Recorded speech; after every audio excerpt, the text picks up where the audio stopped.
আজকে আমি করে দেখাবো সম্পূর্ণ নিরামিষ একটা লাউয়ের রেসিপি, যেটা গতানুগতিক লাউয়ের সমস্ত রেসিপি থেকে একদমই আলাদা। রান্নাঘরে সাধারণ কিছু মশলা দিয়ে এই সাধারণ রান্নাটা হয়ে ওঠে অসাধারণ, যেটা সমস্ত লাউয়ের রেসিপিকে টেক্কা দেবে। একবার যদি এইভাবে লাউটা বানিয়ে দেখেন, ভাত রুটি সবারই সাথে ভীষণই ভালো লাগে। বানানো যেমন সহজ তেমনি স্বাস্থ্যকর, আর যারা ওয়েট লুজ করতে চান তারা এই রেসিপিটি ট্রাই করতে পারেন। যেসব বন্ধুরা লাউ খেতে পছন্দ করেন না, তাদেরকে যদি এইভাবে লাউ বানিয়ে দেন তারাও কিন্তু চেটে পুটে খাবে, এটা কিন্তু আমি কথা দিচ্ছি। তাই যে সকল বন্ধুরা আমার এই ভিডিওটি দেখছেন তাদের কাছে একান্ত অনুরোধ রইল ভিডিওটি স্কিপ না করে সম্পূর্ণ দেখার জন্য। নমস্কার বন্ধুরা, ইজি কুক চ্যানেলে আপনাদের সবাইকে স্বাগত জানাই। চলুন শুরু করছি। এই দারুণ স্বাদের নিরামিষ লাউয়ের রেসিপি বানানোর জন্য আমার বাবার বাড়ির বাগান থেকে বাবা একটা লাউ দিয়ে পাঠিয়েছিলেন। সেই লাউটা দিয়ে আমি এই রেসিপিটি বানাবো। লাউটাকে প্রথমে ভালো করে ধুয়ে পরিষ্কার করে নিয়েছি আর ছাড়িয়েও নিয়েছিলাম অফ ক্যামেরায়। আপনাদের পরিমাণ অনুযায়ী আপনারা সেইভাবে লাউয়ের পরিমাণটা বাড়িয়ে বা কমিয়ে নেবেন। এই রেসিপিটি বানানোর জন্য লাউটাকে প্রথমে আমাদের কেটে নিতে হবে। দেখুন আমি কিরকম কেটে নিচ্ছি। এই রকম ভাবে দু টুকরো করে দিলাম, দিয়ে একেবারে ডুমো ডুমো করে কেটে নেব। একটু বড় সাইজের কাটা হবে, তাহলে এই রেসিপিটা খুবই ভালো লাগবে খেতে। দেখুন সাইজটা আমি আপনাদেরকে কেটে দেখিয়ে দিচ্ছি, আপনারাও ঠিক এইভাবেই কেটে নেবেন। আমি সম্পূর্ণ এই রেসিপিটি শুধু লাউ দিয়ে বানাচ্ছি, আপনারা চাইলে আলুও এড করতে পারেন, তাতেও কোনো রকমের অসুবিধা হবে না এই রেসিপিটি রান্না করার সময়। যারা ডায়েটের জন্য বানাচ্ছেন তারা কিন্তু আলুটা স্কিপ করবেন, আর যারা এমনি বানাবেন আলুটা দিলেও ভালো লাগবে। আমি শুধু তাই লাউ দিয়েই বানাবো। আমার এই রেসিপিটি যদি কোনো বন্ধু ফেসবুক থেকে দেখে থাকেন তাহলে আমার পেজটিকে লাইক ও ফলো করে দেওয়ার জন্য অনুরোধ করছি। আর যদি কোনো বন্ধু ইউটিউব থেকে দেখে থাকেন তাহলে আমার এই ক্ষুদ্র চ্যানেলটিকে সাবস্ক্রাইব করে আমার পাশে থাকার জন্য অনুরোধ করছি। আর পাশে থাকা বেল আইকনটি অবশ্যই প্রেস করে রাখবেন। যখন আমি নতুন কোনো ভিডিও দেব আপনাদের কাছে নোটিফিকেশান খুব সহজেই পৌঁছে যাবে। তার জন্য কথা বলতে বলতে দেখুন আমি লাউগুলো বেশ সুন্দরভাবে কেটে নিলাম। দেখুন ঠিক সাইজগুলো এইভাবেই কেটে নিয়েছি।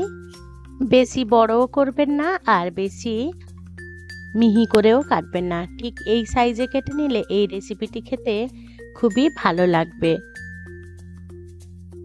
এবার কেটে রাখা লাউগুলো সাইডে রেখে দিলাম। প্রথমে আমরা একটা মশলা বানিয়ে নেব, এটা হচ্ছে সিক্রেট মশলা। তার জন্য গ্যাসে কড়াই বসিয়ে দিলাম। কড়াইটা গরম হয়ে গেলে তাতে দিয়ে দেবো 2 চামচ ডাল আর 1 চামচ থেকে 1.5 চামচের মতন গোবিন্দভোগ চাল। লাউয়ের পরিমাণ অনুযায়ী আপনারা চাল আর ডালের পরিমাণটা একটু বাড়িয়ে বা কমিয়ে নেবেন। মুগ ডাল আর গোবিন্দভোগ চালটা বেশ শুকনো কড়াইতে বেশ ভালো করে নাড়াচাড়া করে লো আঁচে করে আমাদের ভাজা করে নিতে হবে। যখন এই ডাল আর চালের একটা সুন্দর স্মেল আসবে ততক্ষণ আমাদের ভেজে নিতে হবে, আর চাল আর ডালটাকে ঠান্ডা করে নেব। চাল আর ডাল ঠান্ডা হতে থাক, এদিকে গ্যাসে কড়াই বসিয়ে দিলাম। কড়াইটা তো গরমই আছে, তাতে 1 চামচেরও কম সর্ষের তেল দিয়ে দিলাম। ফোড়নে দিয়ে দেবো 1 চামচ জিরে আর 2টো কাঁচা পাকা লঙ্কা। ফোড়ন থেকে যখন একটা সুন্দর মিষ্টি গন্ধ বেরোবে কেটে রাখা লাউগুলো দিয়ে দেবো। লাউগুলোকে প্রথমে বেশ ভালো করে এই ফোড়নের সাথে একটু ভাজা করে নেব। এইভাবে যদি লাউ রান্না করেন তাহলে লাউটা খেতে ভীষণই ভালো হয়, একদম অন্যান্য রেসিপি থেকে সম্পূর্ণই আলাদা, পদ্ধতিটাও একেবারেই অন্যরকম। এবারে একটু নাড়াচাড়া করে ভাজা হয়ে গেলে দিয়ে দিলাম একটা তেজপাতা, তরকারির স্বাদ মতো নুন, পরিমাণ মতন হলুদ গুঁড়ো, আর দিয়ে দিলাম 1 ইঞ্চি মতন গ্রেট করে রাখা আদা। আপনারা চাইলে আদা বাটাও দিতে পারেন, তবে গ্রেট করে দিলে এই রেসিপিটি খেতে ভীষণই ভালো হয়। এবারে সমস্ত মশলাগুলো আবারও একবার নাড়াচাড়া করে মিশিয়ে নেব আর লাউটা একটু ভাজা করে নেব। এইভাবে লাউটা ভাজা করলে লাউয়ের যে গন্ধ থাকে সেটা অনেকটাই চলে যায়। যারা লাউ খেতে পছন্দ করেন না তারাও কিন্তু খাবেন। এই প্রসেসে অবশ্যই অবলম্বন করবেন। এবারে ঢাকা চাপা দিয়ে আমি এটাকে সেদ্ধ হতে দিলাম। আর এদিকে চাল আর ডালটা বেশ সুন্দরভাবে ঠান্ডা হয়ে গেছে। সেটা একটা মিক্সির জারে দিয়ে আমি এবারে ফাইন একটা গুঁড়ো করে নেব। আপনারা চাইলে শিলনোড়াতেও বেটে নিতে পারেন। গুঁড়োটাও সাইডে রেখে দিলাম। এদিকে দেখি লাউটা কত দূর হলো। লাউটাতে কিন্তু এই পর্যায়ে কিন্তু কোনো রকম আমি জল ব্যবহার করিনি। আবারও একটু নাড়াচাড়া করে ভাজা করে নেব। এই রকম ভাজা করে নিলে লাউটা অনেকটাই সেদ্ধ হয়ে যায়। এবারে আমি দিয়ে দেবো এক মুঠো মতন কিশমিশ, আর দিয়ে দেবো একটা টমেটো ছোট ছোট করে কেটে নিয়েছিলাম টমেটো, হাফ চামচ কাশ্মীরি লাল লঙ্কা গুঁড়ো দিয়ে দিলাম, 1 চামচ জিরে গুঁড়ো দিয়ে দিলাম। এবারে সমস্ত উপকরণগুলোকে বেশ ভালো করে নাড়াচাড়া করে কষিয়ে নেব। যতক্ষণ না টমেটোটা থেকে কাঁচা গন্ধ যাচ্ছে ততক্ষণ কিন্তু আমাদের এই রান্নাটা করে যেতে হবে।